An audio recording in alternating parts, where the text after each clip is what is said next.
Good afternoon. This is Noreen at the Ayurveda with Noreen podcast. And today I have the great pleasure of introducing Dr. Judith Pentz, MD, who will speak about her recent book titled Cleanse Your Body, Reveal Your Soul, Sustainable Well-Being Through the Ancient Power of Ayurveda PANCHAKARMA Therapy. Her book was published in 2020. Dr. Pentz has practiced psychiatry in Albuquerque, New Mexico for 28 years. She has recently been appointed as program director in the Department of Psychiatry at the University of New Mexico.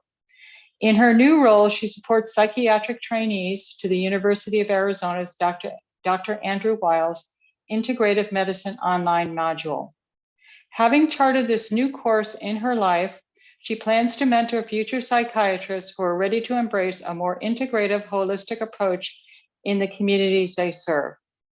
Quote, "Health is possible and you are the person to make it happen via holistic, integrative interventions," is her powerful message. Dr. Pentz is a master collaborator, whether speaking in Spain or Vancouver, or leading medical education missions to Cuba, working with prominent healers such as Dr. James Lake, Joan Borisenko, Leslie Korn, and Ayurvedic physician and author Dr. Sunil Joshi. Highlights of her community work and speaking work include teaching mindfulness meditation, presentations to healthcare providers on self-care, presentations to mental health professionals on nutrition and integrative medicine, a speaking engagement in South Africa on the impact of nutrition to our mental health, participation on panels on how to limit psychiatric medications, presentations on healthcare professionals on how to incorporate yoga and Ayurveda for maximum wellness. Cleanse Your Body, Reveal Your Soul is Dr. Pentz's first book. In this prescriptive memoir, she shares her personal healing journey of her trip to India, where she participated in the 5,000-year-old Ayurvedic PANCHAKARMA, a detoxification and rejuvenation therapy. In this book, she shares the profound shifts that occurred for her and led to substantial and sustainable changes in her life. She also shares tips and lifestyle changes that promote well-being. Titles of some of the reader interactive she has included in her book: Cellular Shift, Tender Loving Care, Ayurvedic Rituals, Food is Medicine, Yoga Spotlight, The Dish on the Doshas, Chakra Focus. Welcome, Dr. Pentz, to the Ayurveda with Noreen podcast. Thank you so much, Noreen. I really appreciate the opportunity to speak today. There's so much to be discussed in that topic that we just talked, that you shared, and then also in terms of how it impacts mental health. Absolutely. Well, that's quite a bio. I know. So your book is titled Cleanse Your Body, Reveal Your Soul, Sustainable Well-Being Through the Ancient Power of Ayurveda PANCHAKARMA Therapy. There's a lot initially, even just in that title. Right. So tell me a little bit about why you chose that particular title. Well, it's interesting. When the book was actually sent to the editor, one of the first things she asked was to change the title. And, this is my first book, so I wasn't going to be very adamant about changing it or not. I just said, whatever you think. But she came around and said it actually is a good title. And what I have found is it's actually a reflection of my journey in this lifetime and what I want to share with others. Because, oh my goodness, what's that? I don't know if that's an Amber Alert or what. I don't even know. So it sounds like it. I know.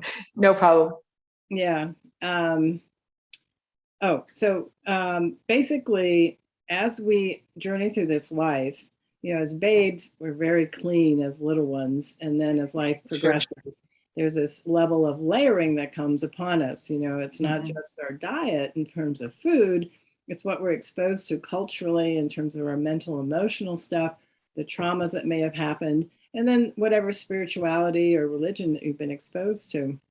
And so for me, what I realize is that Cleanse Your Body is trying to get back to the core of who you are. And the cleaner you are in terms of your mental, emotional, and physical being, the closer you are to that core of yourself, the soul.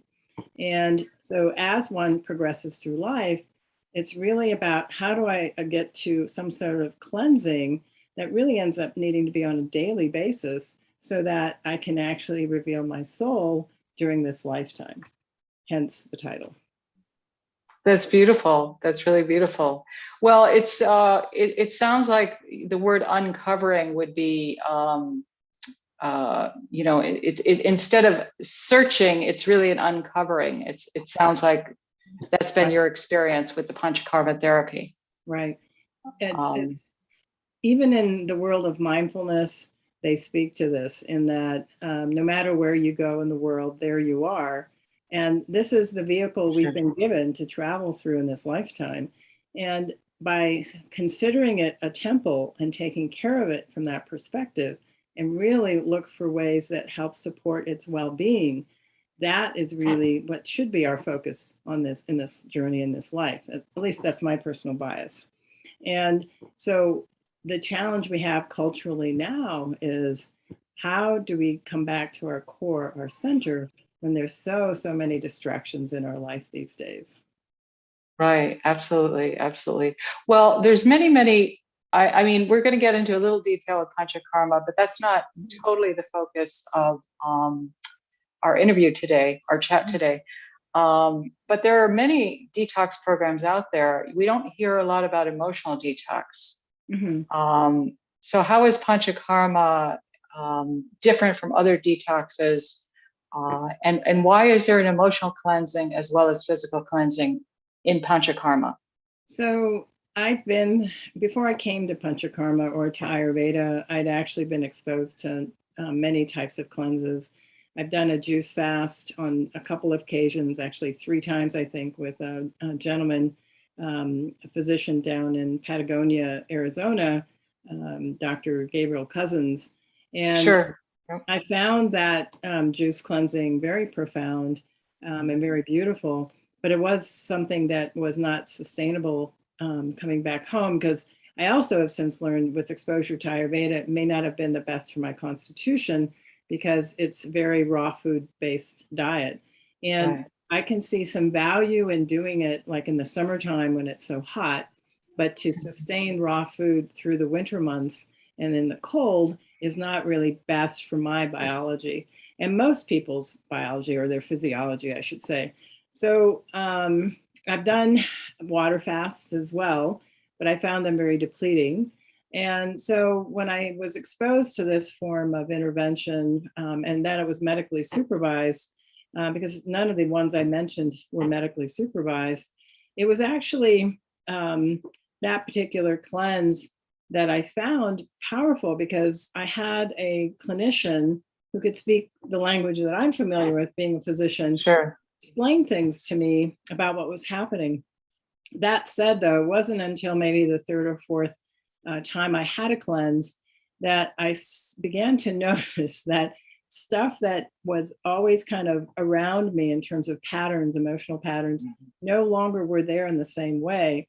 And then I also realized that there was this trend of a lot of 1st, 2nd, and 3rd level chakra issues being present in terms of core issues for myself. And I did ask Dr. Joshi one day, does this cleanse impact the chakras? And he goes, of course. And I was like, okay, how does that happen? Right. And, I don't think there's like a textbook explanation that sure. you could understand, but we basically he would digress and talk about the cleanse and what happens and how it actually impacts us at a cellular level, so that there is like a cleaning house. It's like the window cleaning, but it's also that deep cleaning that one can do in the springtime or another time of the year if they so choose. And in doing that, things are revealed. And so in addition to releasing things through that week in Panchakarma, because I noticed I would have these emotional releases. Sometimes as soon as I got on the table that for the first session of the day, I was like bawling. Right. And I was like, but the beauty of, and this is interesting for me to say and important for me to say, as a psychiatrist, I've always looked for ways for emotional releasing that don't involve words, because I've noticed that the Beautiful. the ego gets involved. And when the ego gets involved, then that truth gets a little bit wonky. It's not fully there in terms of what we're trying to share with the therapist that we're talking to. The thing is, and there's books about this now. Well, I think also just to I think sometimes emotional release is beyond words. Exactly. And there are books now that talk exactly about that piece, is that when the body doesn't lie, right, releasing it happens, you do not need words for it. It can be a non-verbal experience. And so I realized with PANCHAKARMA that there were releases that were happening at different levels, in addition to the gastrointestinal release, which is prescriptive as part of the process for me in terms of, you know, what goes on, because there's different types of releasing that goes on during that week. But I noticed that patterns were changing in my life, and I found that to be a powerful experience. And it cemented also the desire to start writing about it. And I also realized it had an impact on my spiritual life. And that to me was golden. So. Absolutely. Wow. Yeah. Let's see. In your book, you talked about physical imbalances and that they're often tied to our emotional imbalances. Could you speak to that? Well, you know, I'm currently teaching at Maharishi University, and one of the things that we're doing right now is studying the gastrointestinal tract. And yes. This week alone, I'm actually talking about diarrhea, of all things. Not an easy topic to discuss, but an important one. Right. And one of the things that the theme running through everything, and it doesn't matter if we're talking about allopathic or Ayurvedic interventions for the gut, when problems develop, there's always a physical component, but there's certainly always an emotional component too that isn't always understood. And so most diseases tend to have an emotional component to it. And if nothing else, the emotions can weaken the immune system, which then results in a problem. And and I know allopathic medicine's aware of this, but I know Ayurvedic medicine is very, very aware of this, is that the immune system and the emotions go hand in hand. The stronger, the more resilient you are in terms of your emotions and how you manage things, the stronger your immune system is. The stronger your immune system is, the stronger your emotional resilience is. So how does one achieve that? Through different practices, including PANCHAKARMA, yoga, meditation. There's many life patterns that we can help support to strengthen by daily rituals. And one of the beauties that I have found with Ayurveda is that there's a ritual built in terms of self-care that allows for emotional resilience to be present, and also increasing your immunity as a result of the practices themselves. That's beautiful. Yeah, we're going to talk a little bit about, you know, it's one thing to go and go on a journey, do a detox, but then it's, you know, how do you bring it home? How do you integrate it? Right. And, you know, is it sustainable? So we'll talk a little bit about some of the practices that are helpful in that regard. You also talked about, but before we get into that, in the introduction, you talked about healing part of your wounded self that remains vulnerable. So this is one of the challenges we have in this lifetime, is how do you walk through life without too many walls up and allow vulnerability to be a part of your life still? And that is a challenge, because there's only so many times a person can feel whacked, you know, be it emotionally or physically or whatever, and one starts retreating into oneself. Okay. And so this kind of goes to what I'm saying, is that PANCHAKARMA actually strengthened me at all these different levels. And in that, still allowed me to be vulnerable to the environment around me in terms of allowing joy and beauty in truth to be a part of my life, regardless of what was, whatever chaos was spinning around me. So Right. it's about regaining your center and being present and vulnerable in that place, but not necessarily being whacked all over the place. Your center, it's like, it's a combination of being that willow and that oak tree, okay? Where the oak is very grounded, but the willow tree allows you to flex with the various winds that are around you, but it doesn't smash you, okay? Sure. Yeah, awesome. And I think part of what I hear you're saying is learning to live in a more open-hearted way, and that's where that vulnerability comes in, and is, we want to encourage that, and but feel in a way that's comfortable. Right. Well, I mean, that actually brings up the point of boundaries. The importance of boundaries in our life, I can't speak enough of. And it's really about, there is, in my book, I have a checklist for toxins in your life, okay? And yes, I saw that. Right. That's very useful. I know it is, because first of all, we don't think about, it depends on what city you live in, but most people, at least in most of the United States, we don't have to worry about air pollution like other countries do. I've been in Delhi in March, and I have had the experience of, oh my God, this is what true pollution can be, and how hard it is to breathe, Yeah. So the idea is there's many ways that we pollute our being, and sometimes we're not so conscious of it. And so that is helpful. But in that note too is, who in your life is actually a toxic relationship to you? And what have you done to help set a boundary so that you are standing in your own power and in your own truth, as opposed to letting that person push you around on their terms, okay? And it's about, so I feel like that's something that's really been useful and powerful with the help of detoxing. I have increased clarity of thinking and realizing, these are individuals that, yes, they're a part of my life, but now I need to be present with them in a way that's supportive for my well-being, not just theirs. Yeah, that's, the word assert and assertive comes to mind. Those words come to mind because, many with boundaries and creating boundaries, many times there's hesitation in terms of, something's going to escalate, that sort of thing. But if you can assert yourself respectfully, respectful of yourself, respectful of others.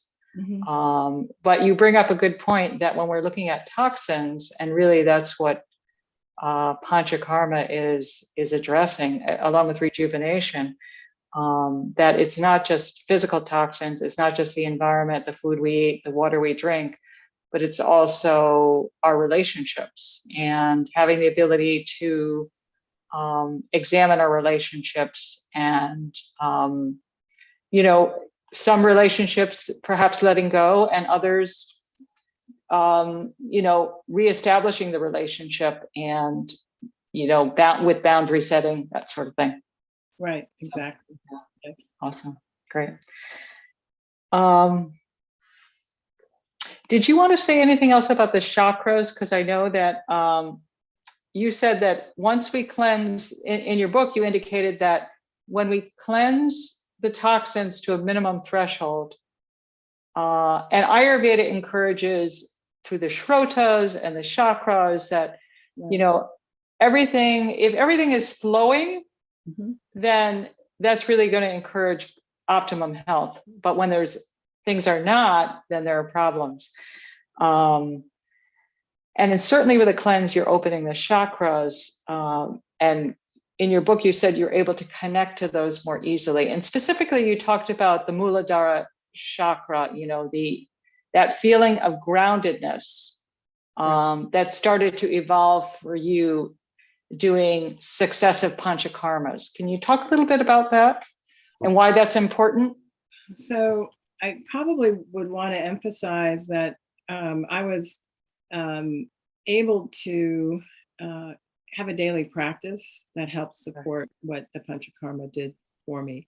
Okay. So the Mula, so I had I have a pretty strong yoga practice. Okay. So that helps. But the desire for it and to continue with it, the daily practice was seated and helped within the power of Panchakarma.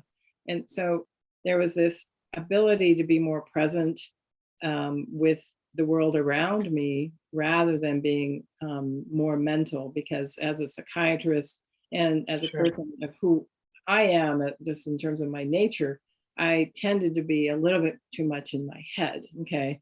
My brain has served me well. And now it's bow down and be more. I totally get it. Totally get it. Right, right. So it helped me to inform how I needed to be present in my body in a different way. Okay. That is similar to what I said earlier. This is a temple that I'm walking in, and taking care of it and nurturing it and not taking it for granted was something that has been a repeated lesson in my life. Okay. But Panchakarma has actually helped to really, really cement it. Small example. I mean, whenever we get injuries, one needs to step back and see, yes, there was a physical problem that happened, but what was the mental, emotional setback there that allowed for it to maybe manifest? And is there a metaphysical message to you that you maybe can connect with to understand why it happened and how to prevent it from happening again? Okay. If you've ever seen the movie Groundhog Day, I feel that is very, very emblematic of many of our lives, where we keep repeating the same mistake over and over again without listening to what needs to change. That internal wisdom, that Ayurveda speaks to. Are you listening to your inner wisdom, and are you responding to it? So for me, I found out that the ruptured Achilles was that I wasn't allowing other people to take care of me in certain ways. Now, obviously, what happened... That probably didn't come to mind immediately. Well, no. I had a body worker actually suggest, was that a possibility? And I had to step back and really think about it, because this was in my 30s, and I wasn't thinking about life from a metaphysical perspective as much as I do now. Okay. Of course, I understand. Yes. Yeah, so she's like, well, obviously this injury has created how we talk about a path in one's life. She goes, has it altered your path some? And why did it alter your path? And so I had to contemplate on that one quite a bit, actually. And that's where it came up that I wasn't allowing people to care for me, that I was the, quote, ultimate caretaker, but nobody was allowed to take care of me. And here's the irony, and that's why I'm sharing the story. 5 months later, actually 3 months later, I got out of my cast, and 5 days later, I re-ruptured my Achilles, and I had to go back into a cast. Okay. Yes. So it was very humbling, and I clearly hadn't, quote, learned that lesson. And I really stepped back at that point and said, I need to really rethink what I'm doing in my life and what I have to do differently here. And it did. I mean, I became actually more connected with my spiritual life, and I developed a deeper practice. I was actually practicing TM at the time, but I also began practicing Qigong. And so between those practices, I was really very, very focused on, that particular piece. So what has shifted with me, though, with Ayurveda is I feel like it's connected all the layers of my being, where with, Qigong it's a very beautiful intervention, and I'm getting some healing work done right now, especially around some of the issues that you and I discussed earlier. And, but I feel like there's an integration with Ayurveda that I haven't found in other healing disciplines. The exception would be Chinese medicine and Persian medicine, but because of my connection with yoga and with Dr. Joshi, I've decided to go down the Ayurvedic route. There's many healing traditions that are very complete and take in the being of the mind and spirit and the emotions in a much deeper and healthier way than allopathic medicine does. And so I just wanted to mention that Ayurveda has served me well in that respect, and is very complete as a medicine. Beautiful. Yeah, you bring up some significant points there. I mean, first of all, you talk about our emotional patterns that, many times we're just going down the same rabbit holes again and again. Right. And it does take it kind of a deeper, something more serious has to occur for us to start to wake up to what's really happening, not only on a physical level, but really what's happening under the surface in our lives. And so I think that's significant.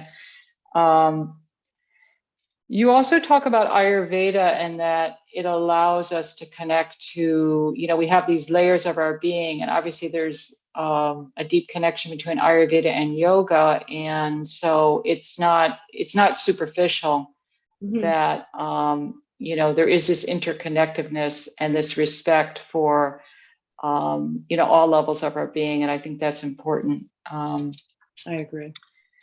And you talked about in the book and just mentioned here as well that part of your journey with Panchakarma was looking at, you were in a role where you were giving, where you were responsible, where you were supporting others, where you were being of service.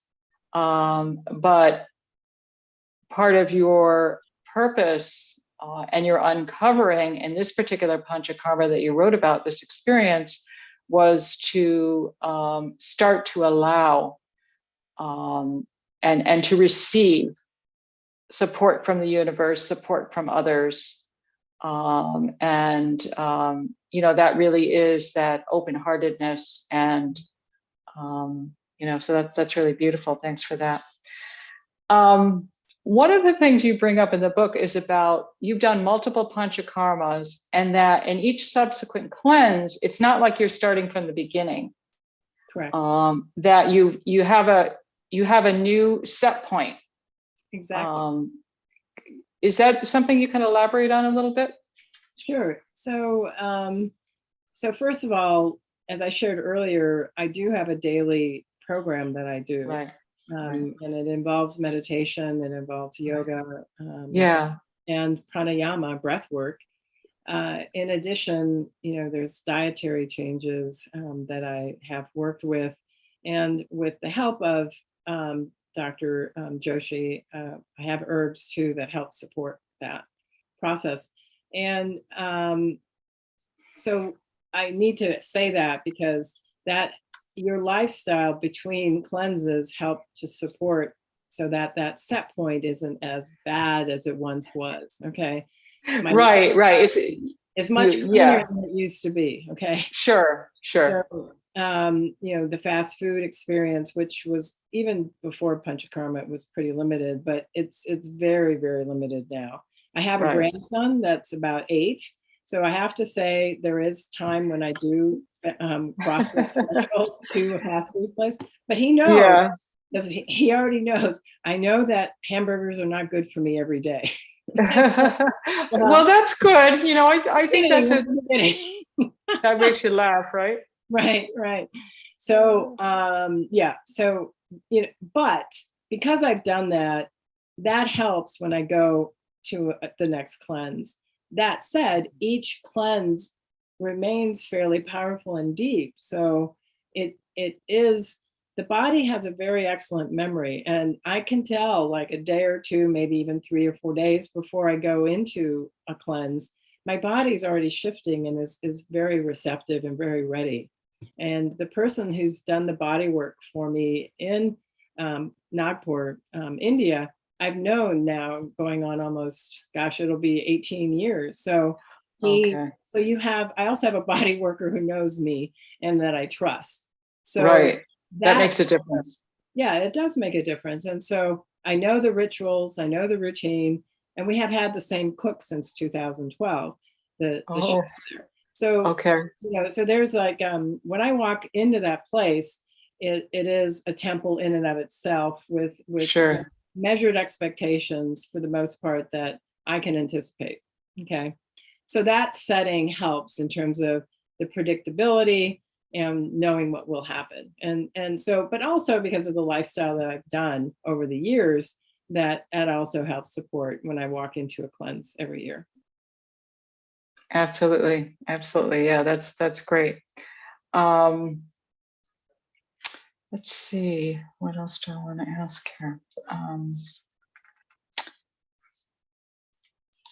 Now, I know Panchakarma is also called, in addition to detoxification, a rejuvenation therapy.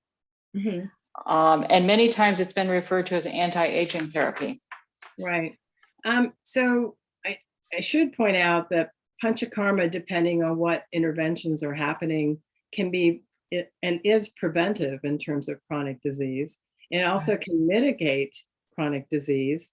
It also can help you prep for surgery depending on what's going on. And there's different components within the treatments of Panchakarma that are very, very powerful in that respect. So going back to what we talked about earlier, when there is this baseline that's finally reached and the body is fairly toxin-free, then one can begin rejuvenation, okay? And the rejuvenation is actually very similar in terms of the protocols of what Panchakarma is, but you don't have the major purging or major releasing that happens that you have with Panchakarma. So you have similar body work, you may have similar oleation, the bastis, which are those internal bastis, or the bastis that go on your chest to help support your heart chakra. There can be a basti, and these are all warmed herbed oils that are placed in different parts of the body outside that help to nourish the bones and the muscles. So the challenge we have is after the age of 50, we enter into, some people say 60, but somewhere between 50 and 60, the Vata life stage happens. And, sure. We haven't really talked too much, but if this is an ongoing experience for people, let me just briefly say, there's the doshas that are being expressed in our lives through the day, through the environment, through our body, through our mental state. And we've got Vata, Pitta, and Dosha. The Vata is the wind that's moving, and you have the dryness that happens. There's movement that's all part of Vata. Pitta is more the fire and water, and so you have the heat and the hotness that comes with fire, but also intensity and movement. I mean, there is some movement, but it's different than the Vata movement. And then you have Kapha, which is water and earth, actually earth and water. And that's a slower version of that, the elements being combined.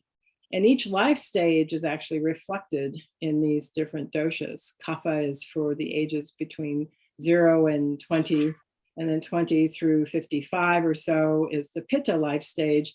And then after that is the Vata. And so anybody who is in that life stage has some connection to a sense of dryness.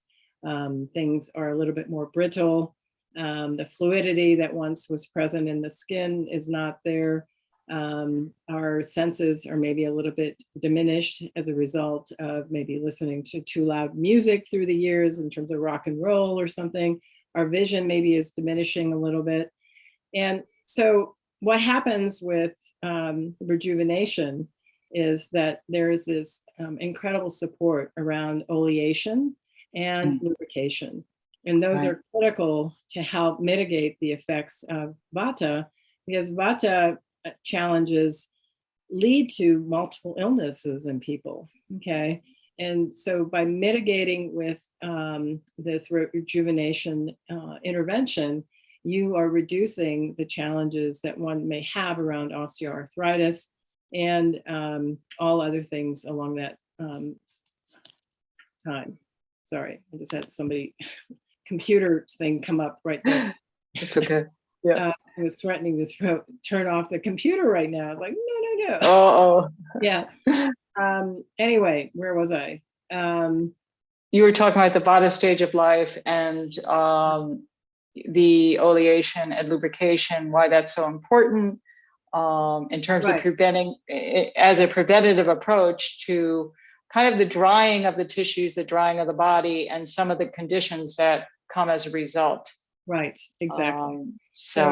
And so it can include the bastis that I mentioned, the external bastis, And then also internal bhastis that can be a part of the, in terms of it's not really an enema, but it's inserted in that area. So, and then we haven't talked about oleation of the nasal passages and also the mouth. Those are all things that are really helpful in lubrication and reducing the challenges of having a dry nose or a dry mouth. People who have are on multiple medicines struggle with a dry mouth as a part of the side effects from the prescriptions.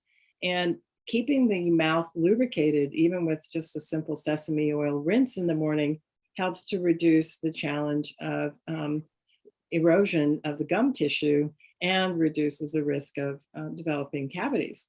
So, and you wouldn't think that's an issue necessarily, but it can be if your mouth is continually dry related to, the medicines that a person is taking. Yeah, they're really just such simple lifestyle, really interventions that can really have profound and significant effect. There's no doubt. Right. Okay. I'm wondering now, this book, now what precipitated, what was it that prompted you to consider writing this book? Well, I had shared a little bit earlier, but I realized that so the research I did led me to see that people had always talked about the techniques and procedures, but nobody had ever spoken to the personal experience of going through PANCHAKARMA. Right. Yet, it's such a profound thing for each and every person. I have actually wanted to offer, if there was an interest, to offer psychological support post PK, because a lot of times people struggle with how much they've changed and in relationship to other people and how to manage that, and I've had discussions with people about doing that, but it hasn't quite come together yet. And it would be, a short-term intervention potentially, but to help them land a little bit more easier, because if your mental state is supported in that post PK process, then the likelihood of including the lifestyle changes are more likely to happen, rather than absolutely walking back into your life and be on true overwhelm. And it's like, where do I start? There's so many things I have to change, Sure. I think that support is really, that's what I love that. I love that approach. That would really enhance the experience, there's no doubt. So awesome. Who should consider PK? I would say any person that really wants to experience a detox that may spur them into deeper truths about themselves, but also to improve their physical and mental health. There are specific reasons not to do full PK. And at the end of the day, nobody should begin the process of PANCHAKARMA without seeing an Ayurvedic practitioner. And there are places that will do what we call more spa treatments, because several of the treatments are incredible to experience, like Shirodhara, and having oil poured on your forehead for 20 minutes. It is such a life-changing experience and very supportive in healing and reducing anxiety. Anybody can have that done regardless of your condition, except for a person maybe that's in a full-blown manic episode. They are already fairly open, or very open, I should say. And that would be a person that should have it. But many treatments that can be offered from a spa perspective that are very healing and supportive. They can essentially be standalone. It doesn't have to be a full 7 or 8 day cleanse process. They can be administered as a standalone treatment. Exactly. Sure. Okay. Yeah. Awesome. And I know PANCHAKARMA is often done at the change of the seasons. Is that something you can speak to as to why that's a significant time of the year to consider doing a cleanse? Yeah, I think even in our culture, we have a sense that with the change of season, we have to change, our clothing for one, and potentially our diet. But from an Ayurvedic perspective, it is actually a peak time to consider a cleanse because of the change of seasons. And the body actually can be a little bit vulnerable during that time and maybe more open to having a cleanse being done during that time. And even in our culture, in the United States, a lot of people will do a cleanse in the spring, for example, to move the energies, from the heaviness of the foods that were consumed in the wintertime. So because of that energetic shift, it is a good time. And, nature is working with you to create movement, so to speak. Sure. The doshas are on the move. I've heard that said. Right. I like that expression. That's great. Now, this book, your book was 2 years ago. I know that you have new projects that you're working on. Mm-hmm. You're beyond being a budding writer. So right. you're in fully entrenched. Do you want to speak to those other projects and how, Sure. How they've come to being, sure. Why they're being birthed? Yes. So I just want to briefly show, this is actually the book. Yes, itself. That's great. Thank you. You can see it. Yep. And what I realized after I concluded the book, and I even mentioned it in the epilogue, is that there's more to come. I want to write to the beauty and the power of the rejuvenation phase of this treatment sure. process. And it may end up just being an ebook, may not have enough depth or strength or whatever to be a full book, but an ebook I think would be of value. And then I've had, actually with PANCHAKARMA, my spiritual life has deepened a lot, and especially being in India, on other occasions, not just for PANCHAKARMA, I've connected with the energy of the goddess in many ways. And so I want to write around the concept of reconnecting with the divine feminine in a way that really supports our culture at large, no matter where you're from. And it's really about all of us, not just females, to connect with the divine feminine, but all of us to connect with the divine feminine. And then the third one. That's beautiful. I love that. And that's much needed. And will it be similar where it's your personal experience? Well, that's, I'm on the fence about that, because right. there's a level of, how should I put it? Sometimes when it comes to the fantastical experiences that a person has, it can be hard to appreciate when it's in the person's life.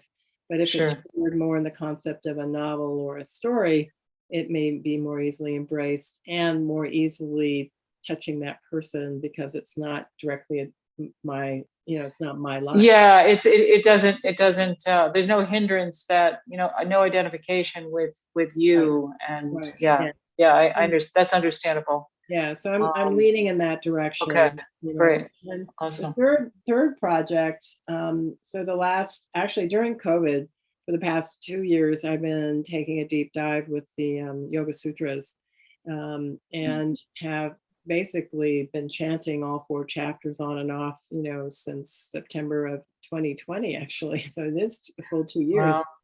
And I'm learning Sanskrit as a part of that process. And I'm also seeing the beauty of it being its own cleanse, its own mental cleanse,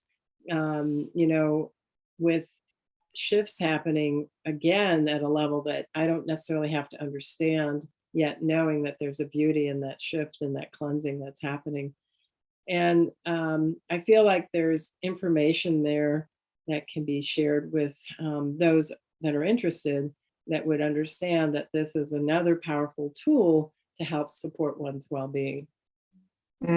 Yeah, that's wonderful. Well, yeah, you're connecting with the vibratory resonance and the sounds of nature. Exactly. So right. And you don't necessarily have to know the meaning initially. Right. To receive the benefit. Yes. And there are many sacred languages in our world. Yeah. And Sanskrit is one of those words, one of those languages. And the resonance of the words are very, very pure for us as human beings, regardless of one's culture. And to me, that's where the beauty is is understanding that there's some power there that has value, to potentially connect with, if that's a tradition you're interested in exploring. So awesome. Yes. I want to be respectful of your time. We're heading toward the hour. And I also want to ask about how to contact you, all of that. But before we do that, I'd like to end with a couple of rapid fire questions. Would that be okay? sure. Awesome. What do the words patience and persistence mean for you? Strength. Great. Now that our lives have become more virtual, meaning our connections are also more virtual, do you have tips that you'd like to share as we shift into this new era, which seems to be here to stay? Find people that you can connect with locally. But there's great value in connecting with people virtually. Absolutely. Absolutely. What are the top 3 tips that you can offer that are simple yet profoundly healing? Well, we didn't talk about foliation daily, but foliation daily, and based on the based on your, want to say your dosha, is really ideal. And I feel that's very calming and very grounding and very healing, and soothes multiple ills before they get fully expressed. Absolutely. And very good for the vata dosha as well. Exactly. And most people struggle with a vata imbalance in our culture, especially if they're connected to any electronics for any length of time. So, yes. True. That's it definitely depletes our prana. There's no doubt. Right. What does it? Go ahead. You asked for 3, but I'm happy. Oh yeah, I'm sorry, 3. Yeah. Okay. So and that's called Avianca. That's the daily oleation, and absolutely, that is one of the key things. And then consider going meatless for at least 3 or 4 days a week, to the best of your ability. And if you choose to have meat, that it's humanely raised and blessed, so that it is nourishing your body and not depleting it. Absolutely. And also just the portion sizes as well. Thinking about meat as more of a condiment. If you choose to eat meat, then and the third one? Getting out into nature. It's really healing and soothing at so many levels. And it helps us to remind us that we are stewards of this planet in ways that we really need to step up as this world is changing so dramatically around us. Absolutely. Is there a time of day when you like to get out into nature? It's still kind of, I actually dawn and dusk. Those are my favorite times. Great. What does the term wise woman mean for you?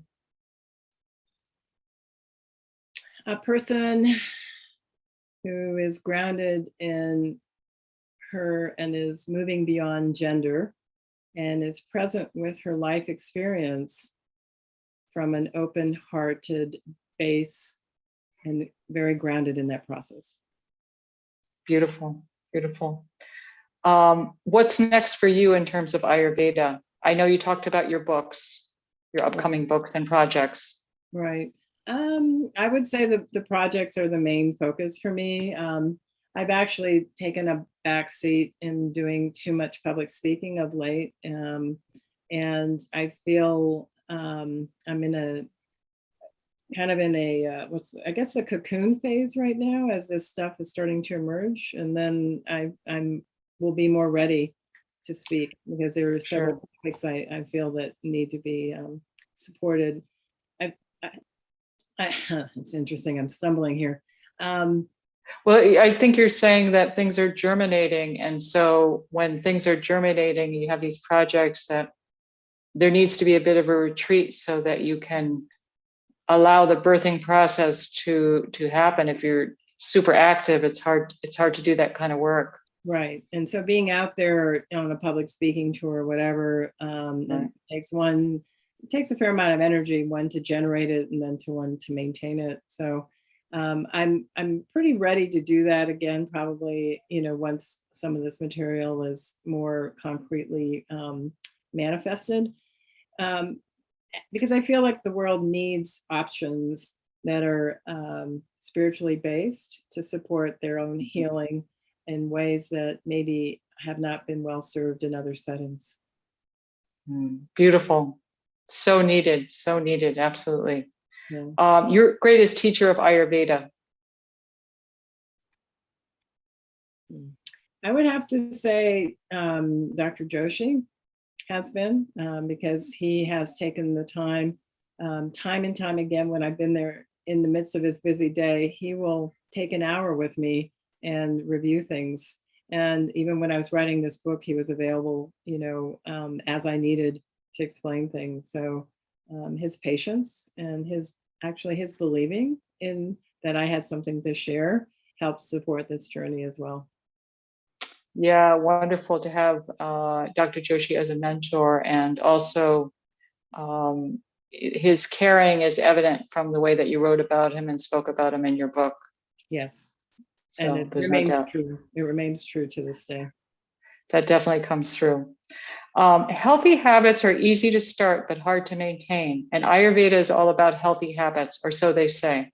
Mm-hmm. Describe the best advice you've ever received to maintain healthy habits in your life, and maybe something that could be useful for our listeners. Sure. So I actually did some presentations a year ago on developing healthy habits. In that, I did some research, and research has shown 60 to 90 days is how long it takes for a new habit to be incorporated into one's life. So it's not that 21 days? It's a longer. Okay. And I think it's dosha dependent too, quite honestly. Yeah, that's true. That's a good point. A pitta person who's darn focused is probably more likely than a vata person who's like, oh, I got something else I can do today, right? So yeah, and then the kapha person is like easily distracted, right? And then the kapha is like, maybe tomorrow, So, they're still thinking about it. Yes. And then actually, once they incorporate it, and they're good for it. Okay. Right. So you have to take that into play. So I would say pick one or two things that you feel like maybe can be more bang for the buck, so to speak. And for me, the Avianca doesn't take too long. It's very, very powerful in what it does. And is very supportive for all the doshas. And then the other one would be some form of movement that it has a mind-body component to it. And that would be yoga, tai chi, anything that actually brings the mind into their practice for a movement practice, I think has great value. Movement, just to do movement, really also can lead to problems. I love it when I go to the gym and I see people reading their magazine while they're right? And it's like, you're really doing yourself a disservice. Why not just be present with one or the other? And dividing your attention creates problems over time, and it makes it more vata-like, the whole experience, more agitated potentially, Sure. So choose a movement exercise for 10 or 20 minutes in the morning with some breath work, and that can be a very grounding and very gentle way to enter your morning routine and into your day. Absolutely. Those are wonderful suggestions. Thank you. Well, I'd like to, your book, again, where can people look at? I assume they can locate it on Amazon, and just your handles where people can locate you, or anything else you'd like to end with. Sure. So Barnes and Noble is, and anywhere that books are sold, my book is actually sold in those places. Sure. Yeah. Right. And then in terms of office at drpentz.com is my, or drpentz.com is my website. That was my email. I do have a Facebook page, but that's under my author, Judith Pentz. And Instagram is Dr. Judith Pentz. Those are my two ways of connecting these days in the world at large, as well as LinkedIn. And that one's Dr. Judith Pentz as well. Okay, I'll include all those in the show notes as well, Dr. Judith. Thank you so much. This was a wonderful opportunity to delve into your personal journey with Panchakarma. I so appreciate your book, and I appreciate you sharing your experience with our viewers and listeners. Thank you so much. I want to thank you, Noreen, because this has been an opportunity to share again, and it's been a while for me, and I thank you. Absolutely.